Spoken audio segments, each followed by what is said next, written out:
Hello বন্ধুরা, আমি এখানে একটি কামিজে হাতা লাগিয়ে দেখাবো। এখানে আমি কামিজের বগলের সাথে হাতার মাপটা নিয়ে নিলাম।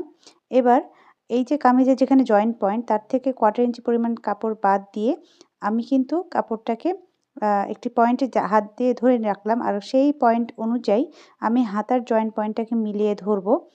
আর এবার আমি আমার সুবিধা মতো কাপড়টাকে সেট করে নিয়ে কাপড়টাকে সেলাই করা শুরু করব। এভাবে আমি পুরো কাপড়টাকে সেলাই করব। আর ওই যে কাপড়টা সেলাই করার প্রথমেই আমি কিন্তু মেপে নিয়েছিলাম। আর এর ফলে কিন্তু আমার এখানে আমি আ সেলাই করছি, আপনারা দেখতেই পাচ্ছেন সেলাই করছি, এখানে কিন্তু কোনো অংশের কাপড় কম অথবা বেশি হয়নি।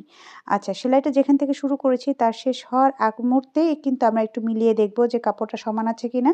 যদি কোনো কারণে কম বেশি হয়ে থাকে, কম হলে একটু কাপড়টাকে টেনে ধরে বেশি কাপড়ের সাথে অ্যাডজাস্ট করে নেব।